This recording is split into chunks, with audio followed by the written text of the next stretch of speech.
കൂടുമ്പോൾ ഇമ്പമുള്ളതാണ് കുടുംബം.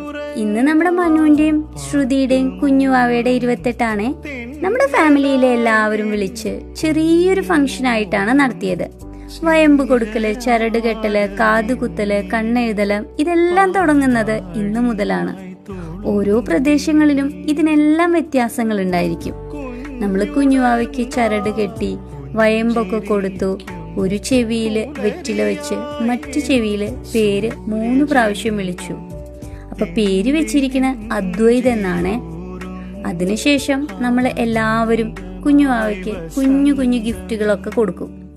ഇതെല്ലാം കഴിഞ്ഞു കഴിഞ്ഞാൽ നമ്മുടെ മെയിൻ ആയിട്ടുള്ള സംഭവമാണ് സദ്യ. അതിനു മുന്നേ നമ്മൾ കുഞ്ഞുവാവയെ എല്ലാവരും ഒന്ന് കാണും. പിന്നെ കുറേ നേരം ഇരുന്ന് നാട്ടുവർത്തമാനങ്ങളൊക്കെ പറയും. വല്യമ്മമാരും വല്യച്ഛന്മാരും മുത്തശ്ശന്മാരും എല്ലാവരും ഇരുന്നിട്ട് ഗംഭീരമായിട്ട് നമ്മൾ കുറേ നേരം വർത്തമാനങ്ങളൊക്കെ പറയും.